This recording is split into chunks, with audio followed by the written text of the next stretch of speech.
About that time, Judah parted from his brothers and pitched his tent near a certain Adullamite named Hira. There he met the daughter of a Canaanite named Shua, married her, and had relations with her. She conceived and bore a son, whom she named Er. Again she conceived and bore a son, whom she named Onan. Then she bore still another son, whom she named Shelah.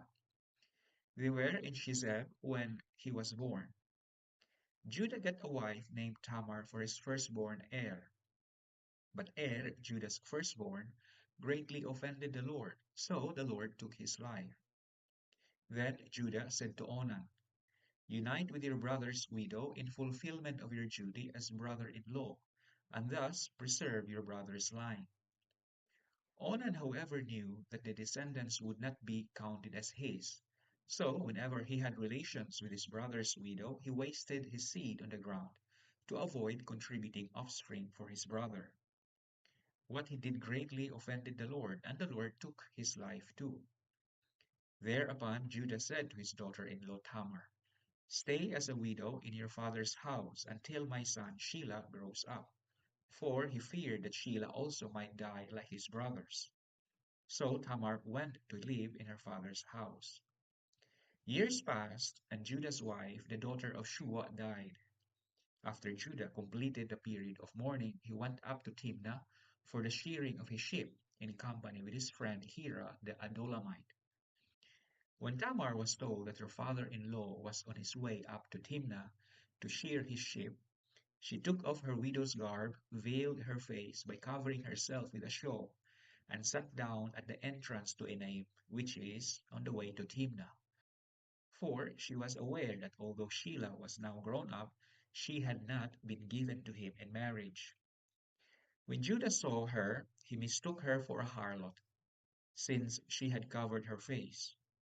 So he went over to her at the roadside, and not realizing that she was his daughter-in-law, he said, come, let me have intercourse with you. She replied, what will you pay me for letting you have intercourse with me?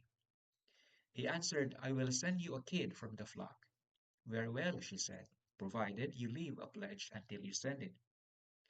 Judah asked, what pledge am I to give to you? She answered, your seal and cord and the staff you carry. So he gave them to her and had intercourse with her, and she conceived by him. When she went away, she took off her shawl and put on her widow's garb again. Judah sent the kid by his friend the Adullamite to recover the pledge from the woman, but he could not find her. So he asked the men of the place, where is the temple prostitute, the one by the roadside in Enaim? But they answered, there has never been a temple prostitute here. He went back to Judah and told him, I could not find her. And besides, the men of the place said, there was no temple prostitute there. Let her keep the things, Judah replied, otherwise we shall become a laughingstock. After all, I did send her the kid, even though you were unable to find her.